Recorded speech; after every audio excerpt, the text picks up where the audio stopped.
it going, gearheads? Welcome back to the show.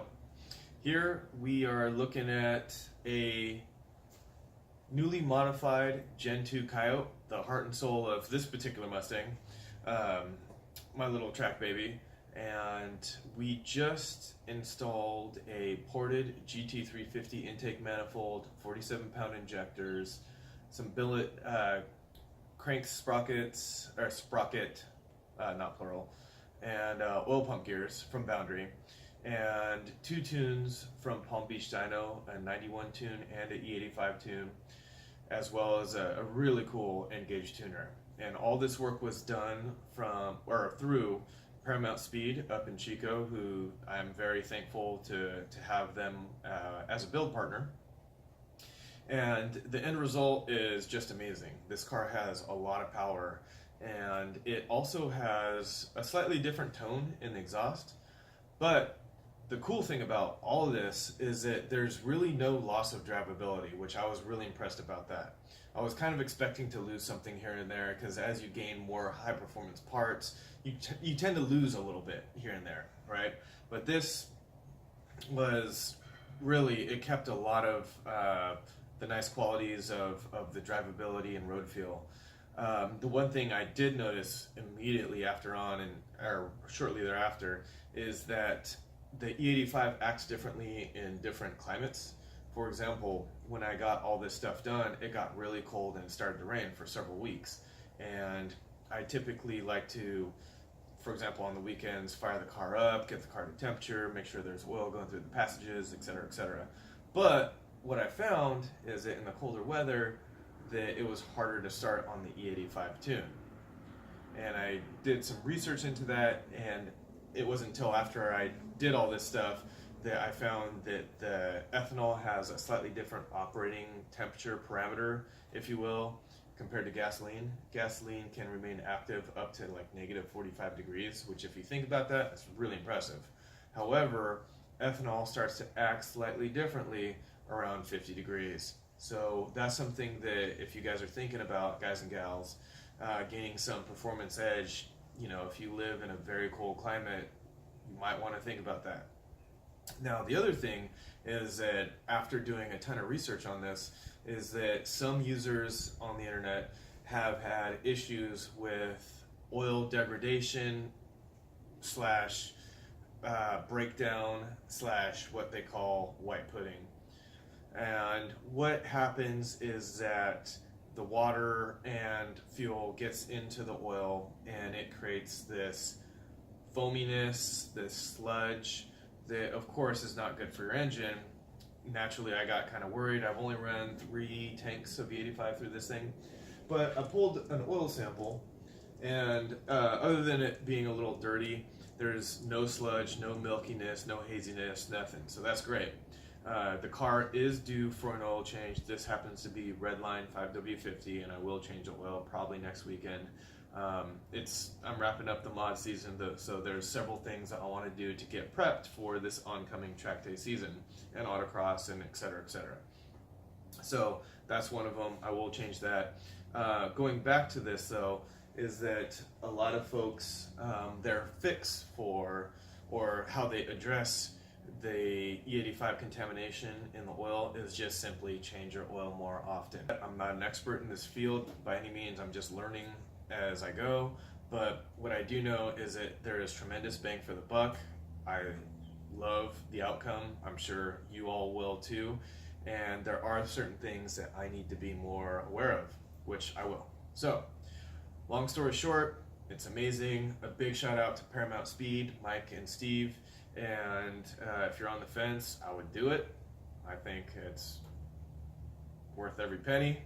But if you don't want to worry about your oil and yada yada, this and that, and you live in a cold temperature, it might not be for you. Understandable.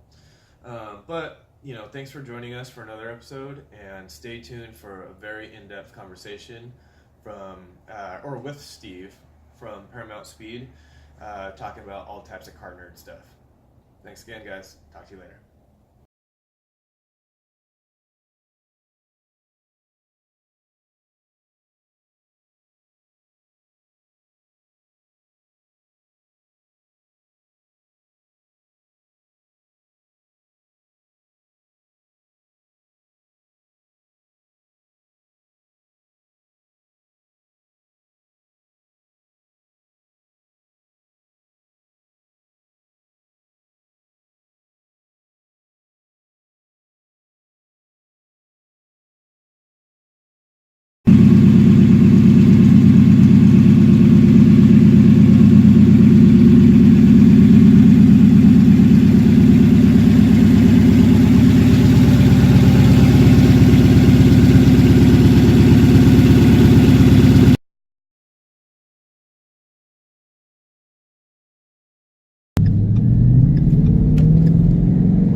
around with Steve from Paramount Speed, and he just worked his magic on my car, and I think it's going to be epic.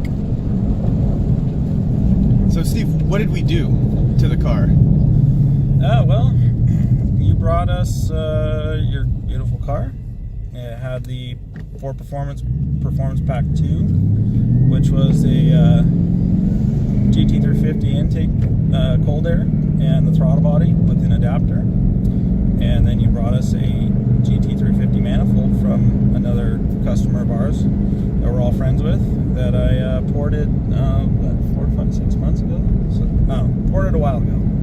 And then so we installed all that. We did some oil pump gears and improved on the Performance Pack 10. So now we've got a fairly open road. Let's see how it runs, shall we?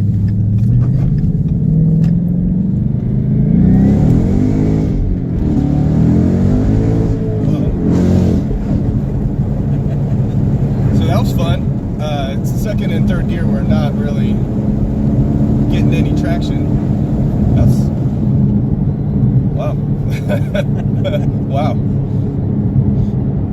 All right, so it moves. There's no doubt about that.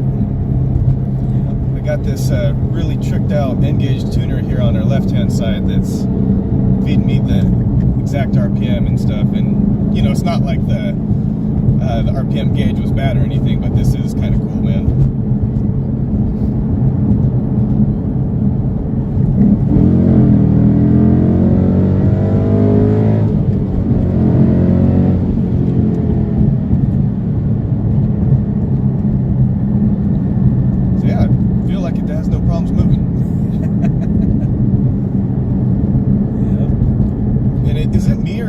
Like a slightly different exhaust note to it. Yes. Yeah. When there's a lot of stuff that happens in the programming, and each tuner is a little different. Sure. And we can keep going here. Okay. The particular tuner we use is Rob Shoemaker from Palm Beach Dyno. Awesome. And Palm Beach Dyno's particular BCT curve or sweep changes a lot of stuff that's specific to their tuning, and they make, they time stuff differently than what comes factory Ford or from Ford Performance and other tuners. And at the same time, whatever they do, the exhaust notes usually change a little bit. Sometimes we'll get like pops and crackles. Yeah. All that good stuff. And but otherwise, like everything's optimized for the fuel, timing, that kind of stuff, and everything just coordinates really well together. Sure.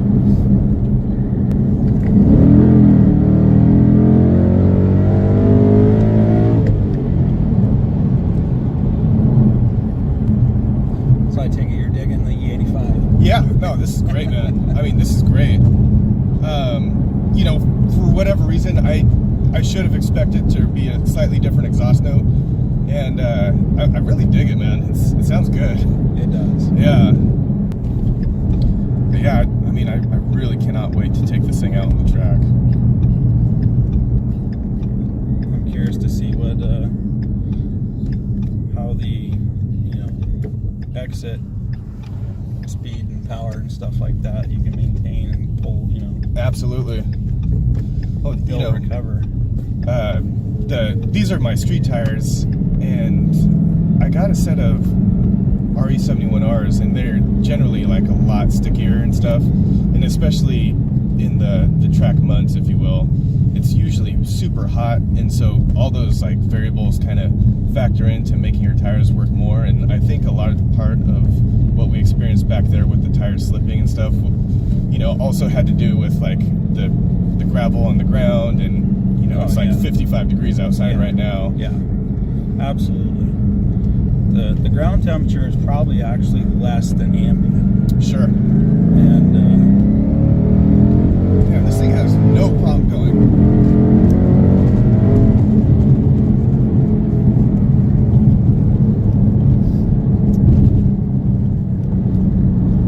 Wow, this is amazing. You guys do great work, man. Thank you.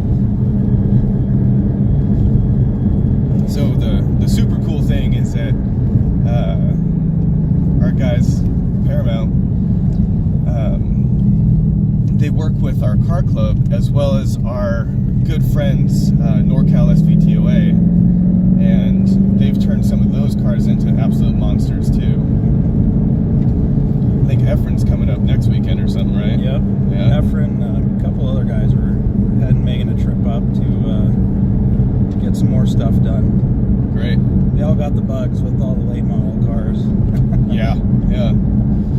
But, you know, the new tranny in the 1819s, I mean, it's like on paper, it's hard to say no to that, right? Yeah. Got it. Yeah, it's pretty unfortunate that the MT82 with the Gen 3 Coyote is just not holding up as well as everybody would like. Sure. All right, let's see what she's doing. Yeah, we're slipping.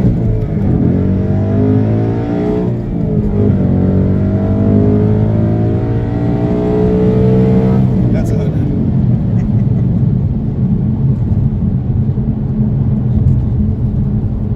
And let's just not piss off the neighbors. But yeah, that happened pretty quick though, right? Yeah. Yeah. It's not bad. Not bad at all.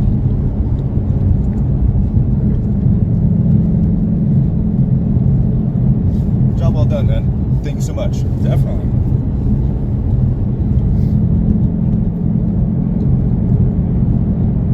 I feel like I owe you guys rounds of beers now. Yeah, we're pretty lucky actually with open country roads that are decent Yeah, around here. sure. So where we can go and do these fun test drives.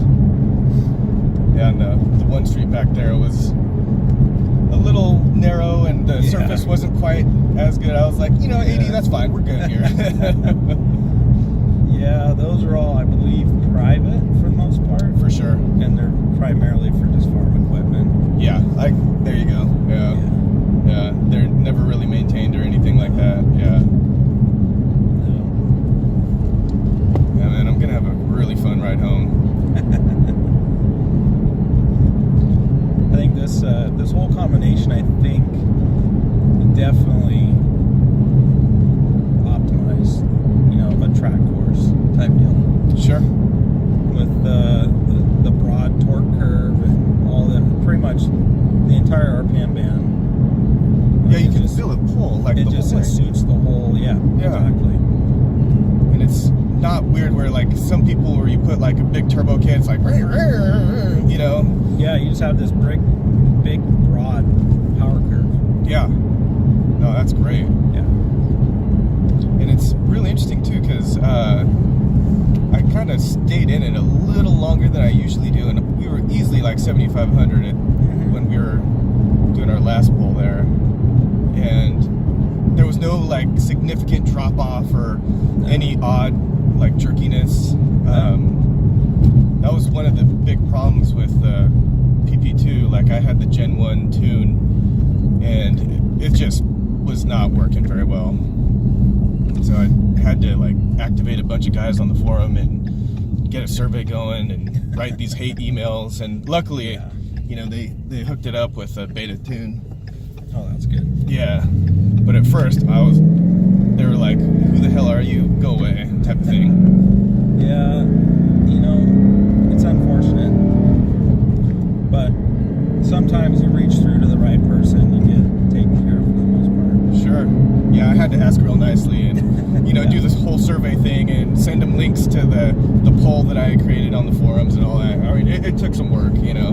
Yeah. But, I mean, this tune is, like, great. It's, like, smooth. It's, no odd drivability quirks or anything. It's great. No, and that's one of the beauties of remote tuning with a company that does not high quantity, but they've worked on a lot of different combinations. And what makes it great for us is I don't have to spend hours and hours and hours developing tunes. Sure. Or attempting to, actually. Yeah. Because that's kind of like one of your expertise kind of things, right? You see kind of issues in the data, right? Yeah, so I wouldn't necessarily even think of calling myself a tuner, but I know by looking at data over a long period of time and racing on teams and doing a lot of motorsport stuff that I pick up on a lot of small minor issues that maybe not the everyday person would. Sure. And at the end of the day, you know, that ability I can request in revisions to kind of iron little bits out, sure, where the end result is solid. And quite frankly, even for me, I feel like I annoy them sometimes with dumb little things that aren't necessarily dumb, but it's just like a quality control level to my personal preference. Sure. And then, you know, it's being that we tune primarily with Palm Beach, you know, we, if I have a question or, you know, a request, it usually goes through, like, without any issues. That's great. Makes it great, you know. It's a great combination to have this ability and them be able to work with me and I work with them, and, you know, and the end result for the customer is usually solid. Yeah, I'm smiling. Yeah, no, this is great. I mean, this was probably the best performance mod I've ever done.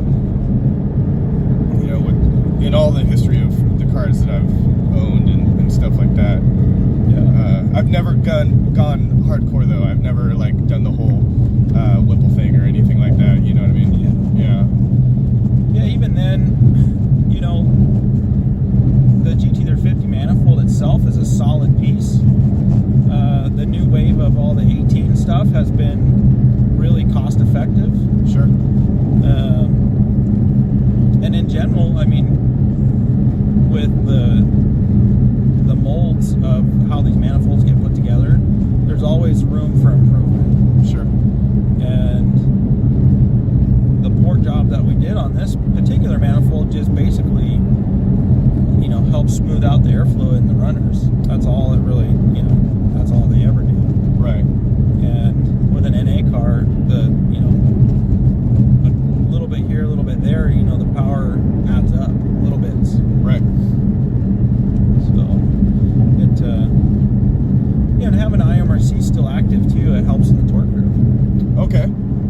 So can, you know, I kind of nerd out on these like little techie tidbits. So can you explain that a little more, like for folks that might not know a whole lot about the intake manifold runner control? Yeah, the intake manifold runner control basically, in the layman's terms, basically controls port velocity. Okay. And based off of the position of the flap inside the runner, you can control that. You know, you can restrict it or you can let it free flow.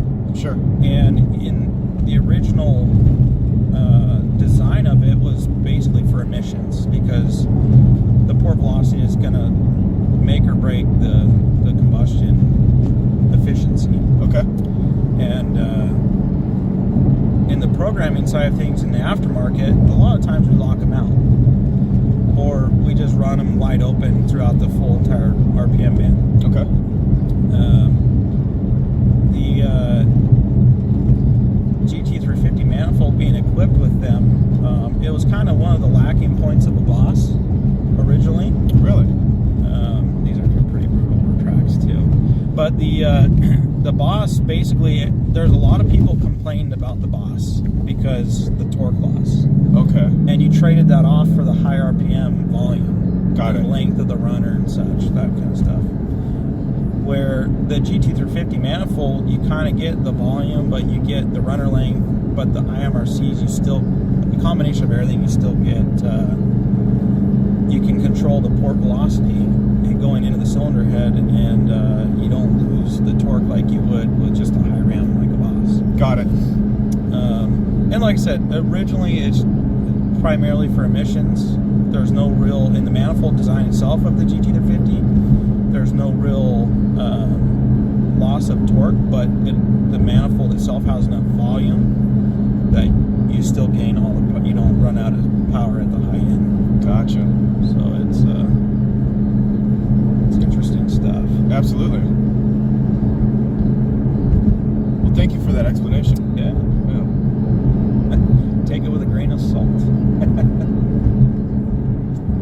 splash of E85. Yeah, we're that. Yeah. It's really the evolution of VCT sweeps and like software that really makes this stuff amazing. Sure. Yeah, overall, Rob did a great job programming this. Like I have a limited amount of knowledge as far as tune goes, just from like working with the Ford Performance guys and reading up a lot about the last tune I had on the car and stuff. But before I came to you guys, I tried to read up as much as possible on aftermarket tunes and tuning, and that name Rob Shoemaker comes up a lot. Yeah, a lot. And I didn't know he worked for Palm Beach Dyno, and so that's kind of interesting, you know. I can't say that I know much about the person, but as I said, in my reading, you know, about this, I come across that name quite a bit. Yeah, in the last couple of years, Rob Shoemaker's made a name for himself. Right. And he picked up all of this fairly quickly. Okay. And at the time, next one, Palm Beach Dyno, Ken, the owner, was just like underwater with people knocking on his door, basically. Wanting to work for him. Yes, Okay. exactly. And quite frankly, being a tuner is not like everybody's like, oh, it must be awesome to be a tuner. Yeah. It's a pretty stressful job. Sure. Because you got everybody that wants everything right this second. Sure. And the workload is pretty heavy if you're good at it. Yeah. And, you know, even then, sometimes I will talk to Rob and I'm like, what are you still doing up, dude? You're like, you know, they're East Coast, we're West Coast. And I'm thinking, like, what is he still doing up online? He's like, oh, I'm just sending people emails. And I'm like, what the heck? But Palm Beach Dyno, their growth rate in the last few years is just exponential. And so the only way, according to Ken, to make it effective for the customers was to make a team, you know, grow a team basically. Sure. And I'm not sure how the combination between Rob and Ken got together to come on board or whatnot, but Rob made the move. He moved from New Jersey and went to Florida, and you know, he stays busy tuning cool stuff daily.